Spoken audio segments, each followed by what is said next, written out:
Salam sahabat Gebada, bagaimana kabar saat ini? Kiranya kebersamaan dalam Gebada terus menyemangati kita semua untuk semakin mengikuti firman Tuhan secara utuh. Hari ini adalah hari ke-172 program Gebada. Pokok bacaan firman Tuhan hari ini diambil dari kitab Ester pasal 4-7. Dalam pasal-pasal ini dikisahkan bahwa seluruh orang Yahudi berada dalam bahaya akan dimusnahkan. Tindakan apa yang akan diambil Mordekai dan Ester waktu itu? Mordekai merobek pakaiannya saat mengetahui rencana Haman, memakai kain kabung dan abu, lalu keluar berjalan di tengah-tengah kota sambil melolong-lolong dengan suara yang nyaring dan pedih. Dia menceritakan hal ini kepada Ester. Sebab sekalipun engkau pada saat ini berdiam diri saja, bagi orang Yahudi akan timbul juga pertolongan dan kelepasan dari pihak lain. Dan engkau dengan kaum keluargamu akan binasa. Siapa tahu, mungkin justru untuk saat yang seperti ini, engkau beroleh kedudukan sebagai ratu. Saudara, Ester menjadi ratu bukan karena kebetulan, tetapi karena rencana Tuhan. Saat itu, Ester menyadari apa yang harus dia lakukan. Ia menyatakan, "Pergilah, kumpulkanlah semua orang Yahudi yang terdapat di Susan, dan berpuasalah untuk aku. Janganlah makan dan janganlah minum 3 hari lamanya, baik waktu malam, baik waktu siang. Aku serta dayang-dayangku pun akan berpuasa demikian. Dan kemudian aku akan masuk menghadap raja, sungguh pun berlawanan dengan undang-undang, kalau terpaksa aku mati, biarlah aku mati." Dapatkah saudara sekalian merasakan tekad Ester menghadapi kematian? Doa adalah kekuatan yang memampukan Ester untuk menghadap raja meski ada resiko kehilangan nyawanya. Pada hari ketiga puasa Ester pun menghadap raja tanpa izinnya. Hal ini mungkin terjadi karena Ester yakin akan bimbingan dan pekerjaan Tuhan. Sementara itu Haman berencana membunuh Mordekai yang merupakan duri di matanya dengan cara menyulakannya di tiang. Raja tidak bisa tidur saat malam pada hari Haman membuat tiang sula setinggi 23 meter. Sebelumnya, kita membaca dan menemukan kebaikan Mordekai yang tercatat di bagian akhir kitab Ester pasal 2. Raja mengetahui bahwa Haman telah memasang sebuah tiang untuk membunuh Mordekai. Dan Hamanlah yang akhirnya digantung di tiang sula yang telah disiapkannya. Kita dapat melihat betapa menakjubkan pemeliharaan Tuhan yang tidak pernah salah. Kita harus ingat bahwa setiap tindakan kecil yang kita ambil, setiap langkah yang kita ambil, semuanya bisa digunakan untuk menyelesaikan pekerjaan Tuhan. Sekarang, mari kita membaca Ester pasal 4-7 bersama-sama.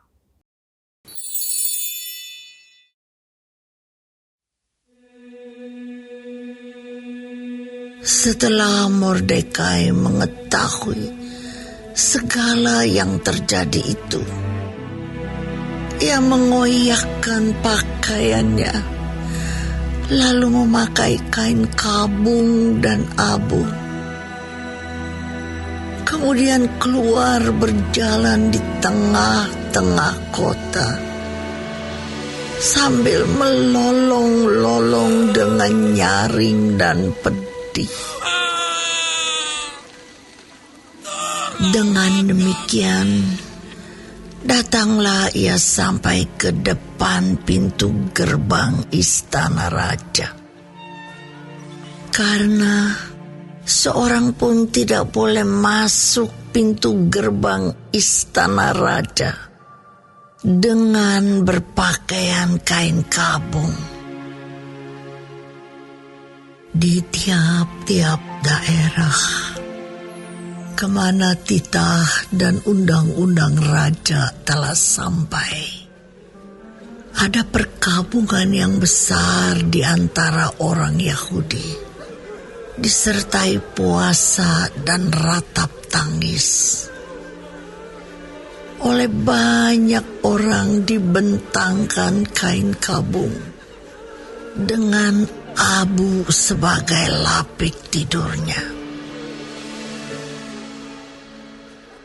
Ketika dayang-dayang dan sida-sida Ester memberitahukan hal itu kepadanya, Maka sangatlah risau hati sang ratu.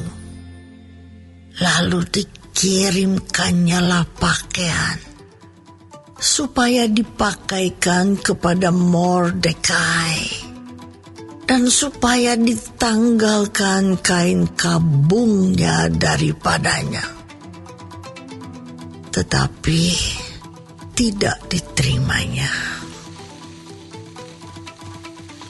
Maka Ester memanggil Hattah, salah seorang sida-sida raja yang ditetapkan baginda melayani dia.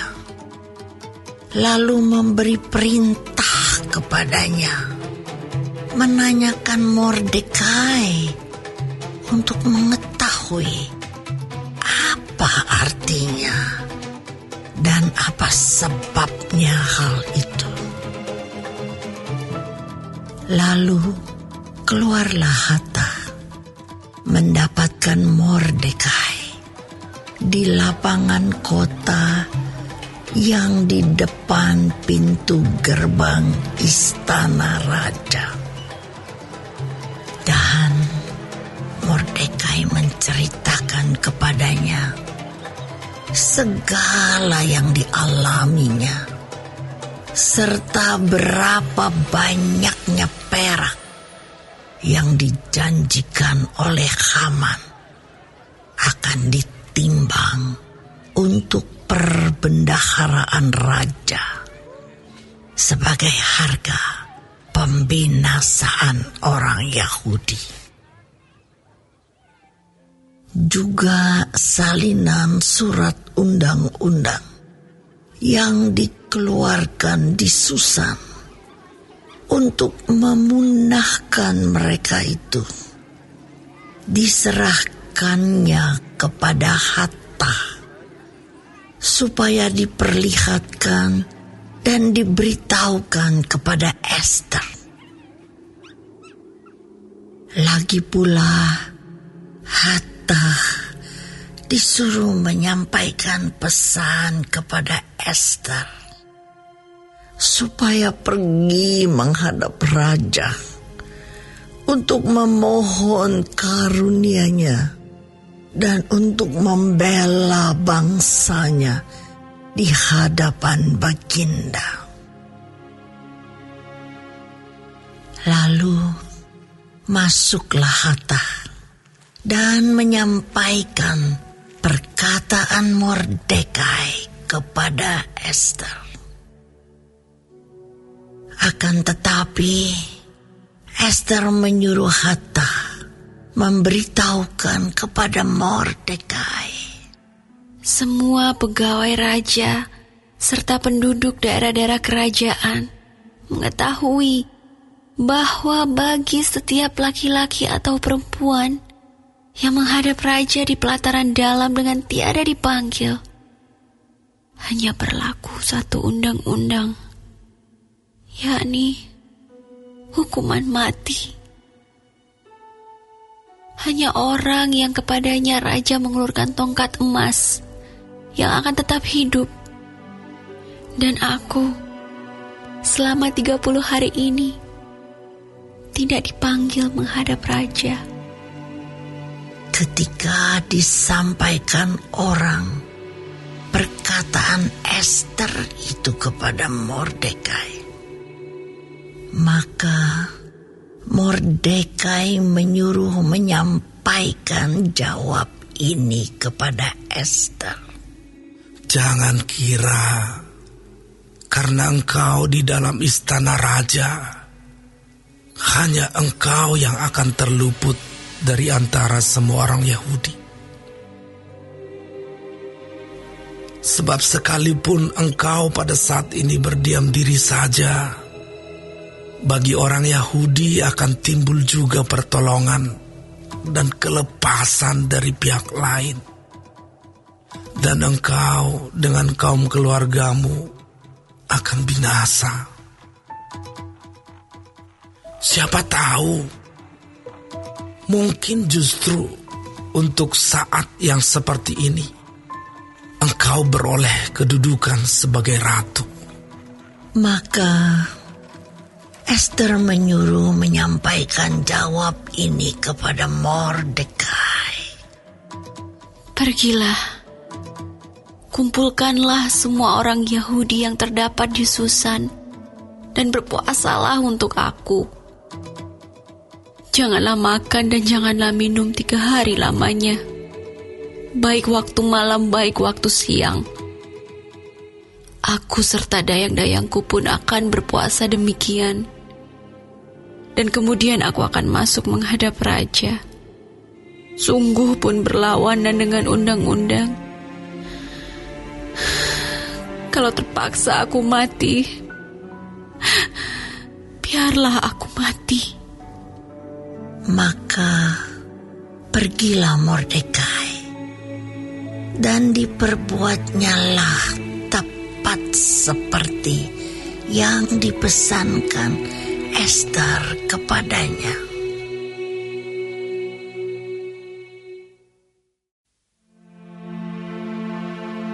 Pada hari yang ketiga, Ester mengenakan pakaian ratu. Lalu berdirilah ia di pelataran dalam istana raja, tepat di depan istana raja. Raja bersemayam di atas takhta kerajaan di dalam istana, berhadapan dengan pintu istana itu.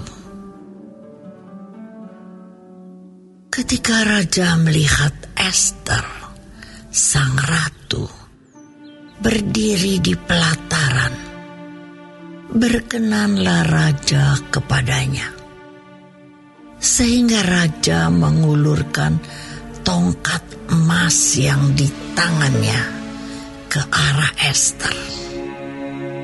Lalu mendekatlah Ester dan menyentuh ujung tongkat itu. Tanya raja kepadanya, Apa maksudmu, hai Ratu Ester? Dan apa keinginanmu? Sampai setengah kerajaan sekalipun akan diberikan kepadamu.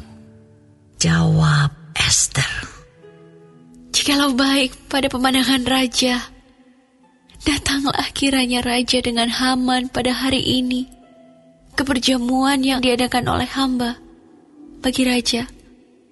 Maka titah raja. Suruhlah Haman datang dengan segera, supaya kami memenuhi permintaan Ester. Lalu raja datang dengan Haman ke perjamuan yang diadakan oleh Ester. Sementara minum anggur, bertanyalah raja kepada Ester, Apakah permintaanmu? Niscaya akan dikabulkan. Dan apakah keinginanmu? Sampai setengah kerajaan sekalipun akan dipenuhi. Maka jawab Ester, Permintaan dan keinginan hamba ialah, jikalau hamba mendapat kasih raja, dan jikalau baik pada pemandangan raja, mengabulkan permintaan serta memenuhi keinginan hamba, datang pulalah kiranya raja dengan Haman ke perjamuan yang akan hamba adakan bagi raja dan Haman.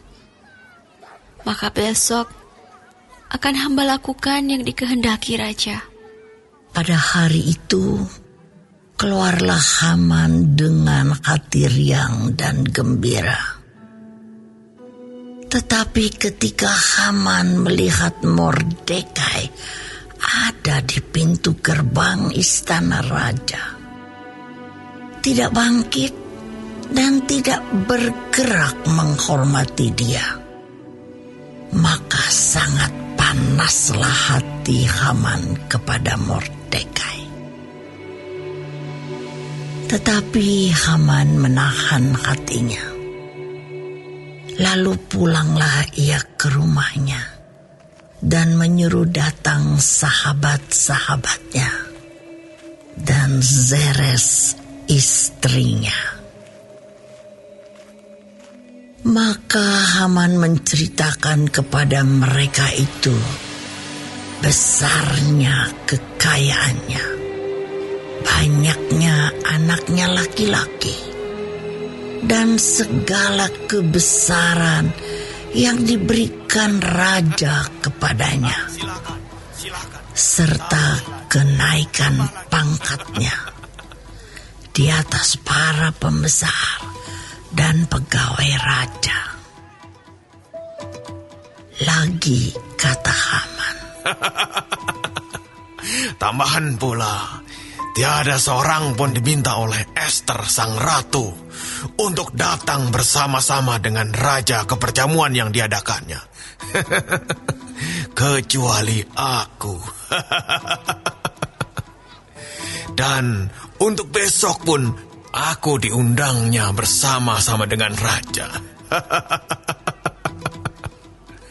Akan tetapi semuanya itu tidak berguna bagiku selama aku masih melihat si Mordekai, si Yahudi itu, duduk di pintu gerbang istana raja. lalu kata Zeres istrinya dan semua sahabatnya kepadanya, suruhlah orang membuat tiang yang tingginya 50 hasta, dan persembahkanlah besok pagi kepada raja, supaya Mordekai disulahkan orang pada tiang itu. Kemudian dapatlah engkau dengan bersuka cita pergi bersama-sama dengan raja ke perjamuan itu. Hal itu dipandang baik oleh Haman. Lalu ia menyuruh membuat tiang itu.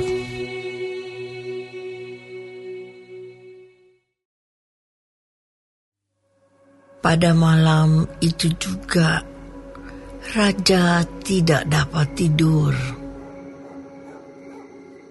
Maka bertitahlah Bagenda membawa kitab pencatatan sejarah, lalu dibacakan di hadapan raja.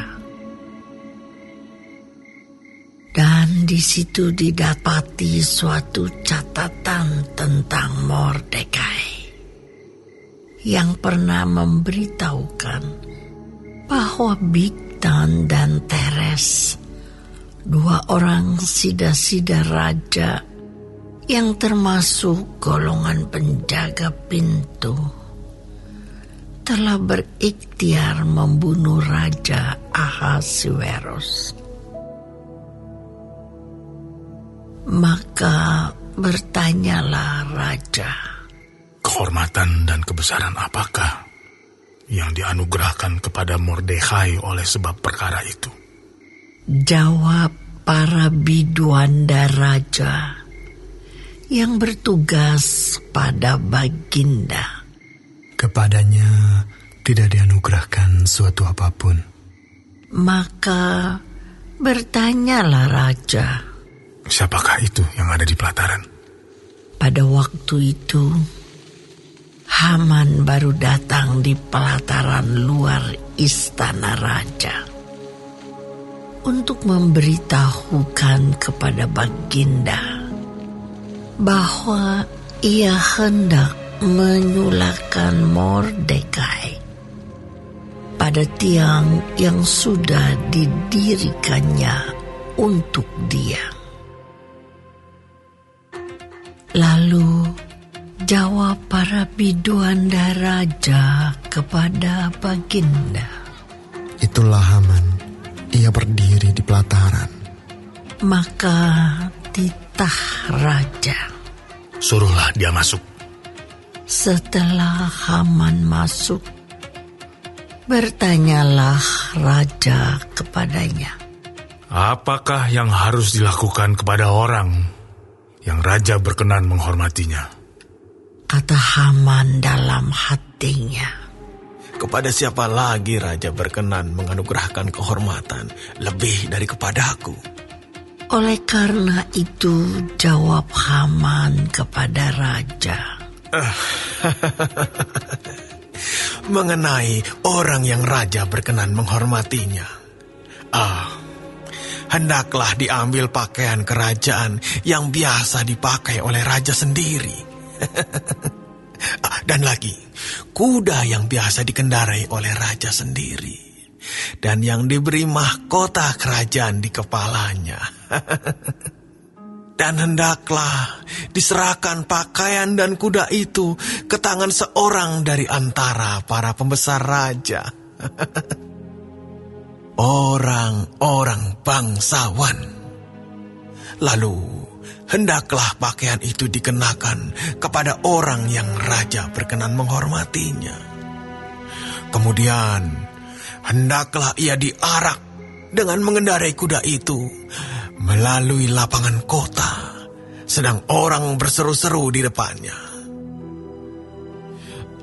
Beginilah dilakukan kepada orang yang raja berkenan menghormatinya. Maka titah raja kepada Haman, Segera ambillah pakaian dan kuda itu seperti yang kau katakan itu. Dan lakukanlah demikian kepada Mordekhai, orang Yahudi yang duduk di pintu gerbang istana. Sepatah kata pun janganlah kau lalaikan daripada segala yang kau katakan itu.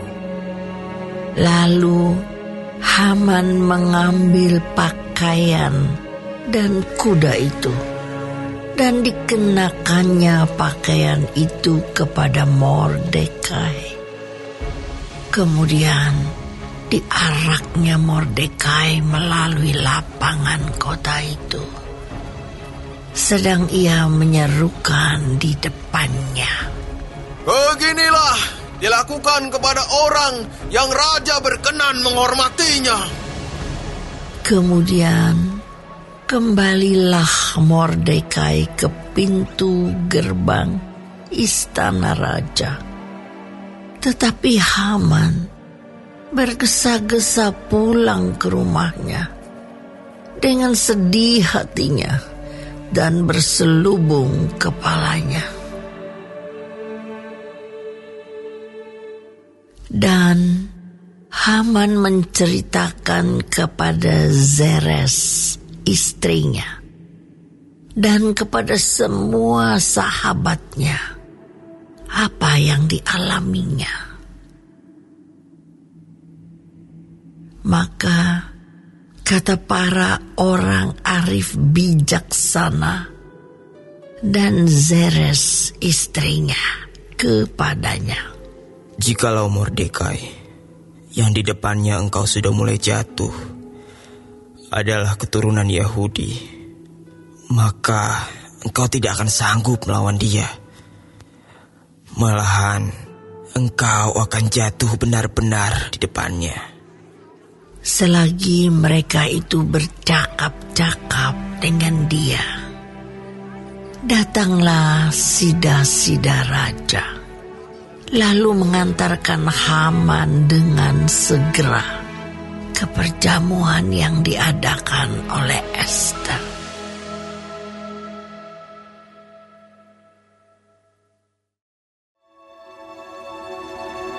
Datanglah raja dengan Haman untuk dijamu oleh Ester sang ratu. Pada hari yang kedua itu, sementara minum anggur, bertanyalah pula raja kepada Ester. Apakah permintaanmu, hai Ratu Ester? Niscaya akan dikabulkan. Dan apakah keinginanmu? Sampai setengah kerajaan sekalipun akan dipenuhi. Maka jawab Ester sang ratu, Ya Raja, jikalau hamba mendapat kasih Raja, dan jikalau baik pada pemandangan Raja, karuniakanlah kiranya kepada hamba nyawa hamba atas permintaan hamba, dan bangsa hamba atas keinginan hamba. Karena kami, hamba serta bangsa hamba, telah terjual untuk dipunahkan, dibunuh, dan dibinasakan. Jikalau seandainya kami hanya dijual sebagai budak laki-laki dan perempuan, niscaya hamba akan berdiam diri. Tetapi malapetaka ini tiada taranya di antara bencana yang menimpa raja. Maka bertanyalah Raja Ahasuerus kepada Ester sang ratu. Siapakah orang itu? Dan di manakah dia yang hatinya mengandung niat akan berbuat demikian? Lalu jawab Ester, Penganiaya dan musuh itu ialah Haman, orang jahat ini. Maka Haman pun sangatlah ketakutan di hadapan raja dan ratu. Lalu bangkitlah raja dengan panas hatinya daripada minum anggur dan keluar ke taman istana. Akan tetapi Haman masih tinggal untuk memohon nyawanya kepada Ester sang ratu. Karena ia melihat bahwa telah putus niat raja untuk mendatangkan celaka kepadanya. Ketika raja kembali dari taman istana ke dalam ruangan minum anggur, maka Haman berlutut pada katil tempat Ester berbaring. Maka titah raja, Masih jugakah ia hendak menggagahi sang ratu di dalam istanaku sendiri? tatkala titah raja itu keluar dari mulutnya, maka diselubungi oranglah muka Haman. Sembah Harbona, salah seorang sida-sida yang di hadapan raja. Lagi pula tiang yang dibuat Haman untuk Mordekai, orang yang menyelamatkan raja dengan pemberitahuannya itu, telah berdiri di dekat rumah Haman, 50 hasta tingginya. Lalu titah raja, Sulahkan dia pada tiang itu. kemudian Hama disulahkan pada tiang yang didirikannya untuk Mordekai. Maka surutlah panas hati raja.